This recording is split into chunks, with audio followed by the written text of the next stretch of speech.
Beaucoup. J'appelle la communication suivante du docteur Lise Lecointe. Réalité augmentée pour la laparoscopie en chirurgie gynécologique oncologique, assistance numérique et robotique interactive au bloc opératoire. C'est-à-dire qu'en réalité, on a tout là. On a l'IA, la robotique, la simulation. Merci beaucoup pour votre communication.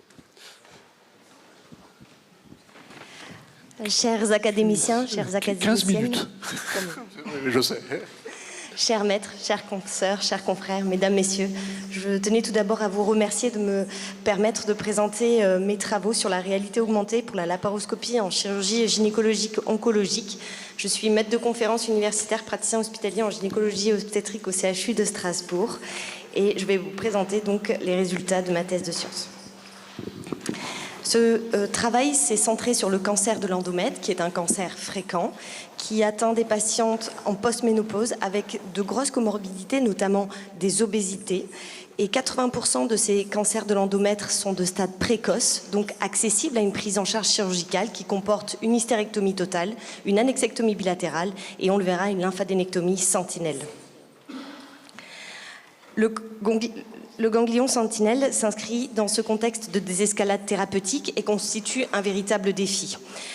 Le but du ganglion sentinelle est d'obtenir une information fiable sur le statut sans compromettre le pronostic oncologique de nos patientes.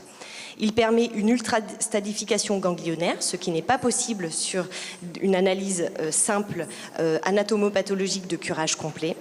Et l'enjeu, c'est de ne pas surtraiter les patientes sans métastase ganglionnaire et, à contrario, de ne pas sous-estimer l'envahissement métastatique. Nous avons choisi pour notre travail le ganglion sentinelle, dont les indications ont considérablement été élargies lors des dernières recommandations internationales. L'EGS parce que dans 10 à 35% des cas, il existe encore des échecs de détection, et avec une détection bilatérale qui apparaît finalement peu performante. L'EGS parce que nous connaissons la morbidité des lymphadénectomies complètes. L'EGS parce que sa situation anatomique en rétropéritonéale fixe et une imagerie qui permettait de l'identifier en préopératoire nous offrait de très belles perspectives en termes de chirurgie guidée par l'image, d'autant que sa détection doit maintenant être réalisée par chirurgie mini-invasive, comme ça a été rappelé dans les dernières recommandations internationales. Les techniques actuelles d'identification du GS sont doubles. La première, qui représente le gold standard en France, qui est une injection isotopique de technétium la veille de l'intervention, couplée à une injection colorimétrique le jour de l'intervention, de bleu de patenté, ou le verre d'indocyanine, qui est dans les recommandations internationales, mais nous le verrons, nous n'avons pas encore la validation de ce colorant dans cette indication. Des algorithmes ont été définis pour permettre d'augmenter ces taux de détection.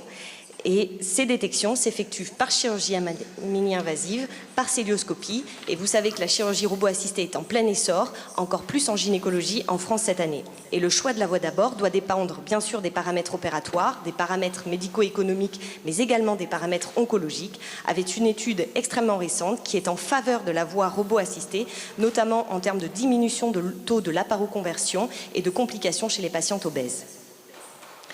Néanmoins, il existe de nombreuses limitations à ces techniques de détection. Tout d'abord, l'inexpérience, qui est une limite majeure, avec des défauts d'injection, l'exérèse de ganglions vides, les difficultés que l'on a chez les patientes obèses, avec des situations pelviennes extrêmement profondes, pour lesquelles la détection est extrêmement compliquée, le manque d'équipement et le prix de l'équipement en France aujourd'hui dans certains centres, et je vous le disais, l'absence de validation de l'ICG en France.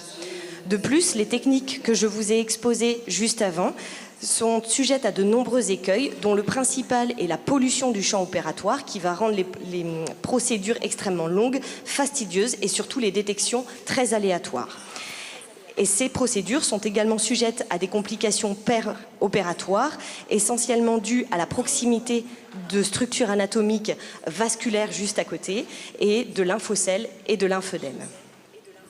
C'est pourquoi, si ni l'expérience, ni les connaissances anatomiques, ni le respect des règles de dissection ne peuvent amener à une détection quasi absolue de cette détection, de détection du ganglion sentinelle, nous nous sommes demandé est-ce que la réalité augmentée pouvait nous apporter une plus-value. Et donc nous avons choisi de développer un système de guidage opératoire par réalité augmentée pour faciliter l'identification de ce ganglion sentinelle et nous avons évalué la pertinence et la précision de ce système. Une des étapes essentielles à la réalisation de la réalité augmentée est la localisation spatiale de la caméra. Aujourd'hui, on connaît les systèmes optiques, les systèmes électromagnétiques, mais qui sont sujets également à de nombreuses incertitudes. C'est pourquoi nous avons fait l'hypothèse qu'un bras robotisé collaboratif pouvait assurer le suivi spatial de la caméra et donc résoudre tous nos problèmes de positionnement.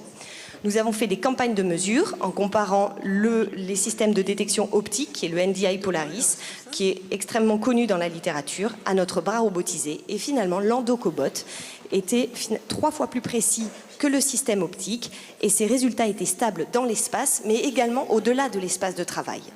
Nous avons ensuite réalisé un prototypage expérimental sur modèle porcin. Nous avons simulé un ganglion sentinelle puisque les modèles porcins sont indemnes de pathologies carcinologiques. Nous avons réalisé des segmentations, des modélisations et des reconstructions en 3 dimensions de notre modèle porcin. Et nous devions dans un premier temps valider le suivi du laparoscope robot assisté, comme vous pouvez le voir sur la vidéo en bas à gauche, et son ergonomie, c'est-à-dire l'utilisation avec des fonctions autonomes totalement désactivées. Le chirurgien contrôle absolument le bras robotisé, mais nous avons montré qu'il était absolument fiable et ergonomique. Ce bras robotisé est une variante en fait de la TMS Cobot, de la stimulation transcrânienne, qui est déjà marquée CE dans une indication. Mais nous devions, pour l'adapter à notre prototypage, créer une pièce porte-endoscope pour qu'il puisse porter notre laparoscope. Vous voyez ici la validation préclinique de notre système sur modèle porcin avec une superposition quasi parfaite en temps réel et en continu des structures anatomiques d'intérêt. Nous pouvons voir en rouge les vaisseaux iliaques, enfin l'aorte et les vaisseaux iliaques, l'urtère ici à gauche et le ganglion sentinelle superposé. Nous avons évalué la précision de ce système à l'aide de 2 méthodes. Tout d'abord, la méthode de recouvrement, et nous voyons que la superposition du GS visualisé en réalité augmentée et la superposition du GS en vision directe était de plus de 90%. Une autre méthode a été développée, moins sujette aux erreurs de segmentation, et là encore, à gauche, on avait un ratio de 0,2 et à droite un ratio de 0,1, ce qui prouvait que les 2 barycentres de RA étaient inclus aux surfaces visibles de la vision directe. Nous avons également interrogé de nombreux chirurgiens et quelles que soient les structures mises en questionnées, que ce soit les ganglions, les urtères ou les vaisseaux, on observait une amélioration significative de la vision des structures avec l'assistance à la réalité augmentée. Néanmoins, la nécessité de disposer d'une mire bimodale, d'un imageur pair-opératoire, ce qui nécessite donc des salles hybrides que nous ne possédons pas tous. Et en gynécologie, nous opérons en position de Trendelenburg, alors que les imageries préopératoires sont réalisées en décubitus dorsal, empêcher la généralisation de notre système à nos blocs opératoires. C'est pourquoi je vais vous présenter un système de recalage intrinsèque innovant pour l'identification du ganglion sentinelle. Plus précisément, à partir de l'imagerie préopératoire qui visualise la cible et la vision de cette même cible dans la caméra endoscopique, on calcule un recalage qui peut être extrinsèque, comme ce que je viens de vous présenter avec l'utilisation d'un scanner et d'une mire, ou intrinsèque que je vais développer grâce à une annotation interactive dans l'image endoscopique par le chirurgien en temps réel.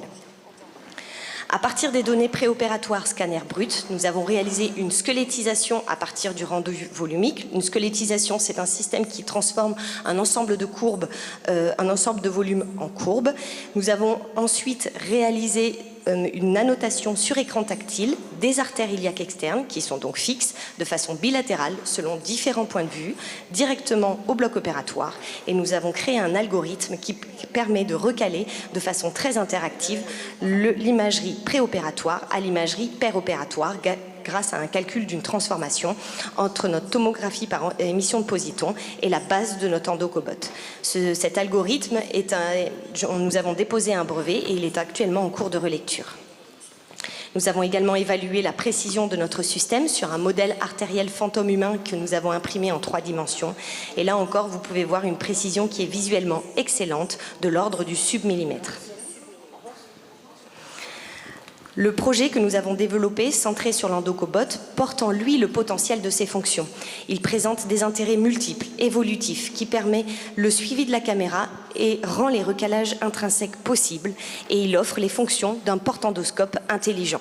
Nous pouvons dorénavant réaliser des recalages intrinsèques que nous aimerions bien sûr généraliser à plusieurs applications chirurgicales et surtout des systèmes de recalage intrinsèque qui nous permettent de surseoir à une imagerie péropératoire et donc de ne pas bénéficier de salles hybrides qui sont extrêmement chères. De plus, nous avons prouvé que la réalité augmentée était maintenant possible en temps réel, en continu et selon tous les points de vue de la caméra. L'impact du système de guidage que nous avons développé réside dans la détection quasi absolue du ganglion sentinelle pour concrétiser la promesse d'une véritable médecine de précision et personnalisée chez des patientes atteintes d'un cancer gynécologique. Nous allons maintenant débuter une étude clinique comparative sur 10 patientes opérées avec l'endocobot et associant le verre d'indocyanine et la réalité augmentée. Nous venons pour cela de répondre à l'appel à projet de la Fondation Force pour l'innovation et la recherche en santé afin d'obtenir un financement. Je vous remercie.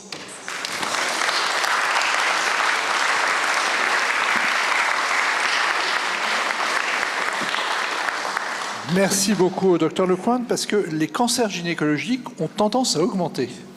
Oui. Surtout les cancers du sein, mesdames.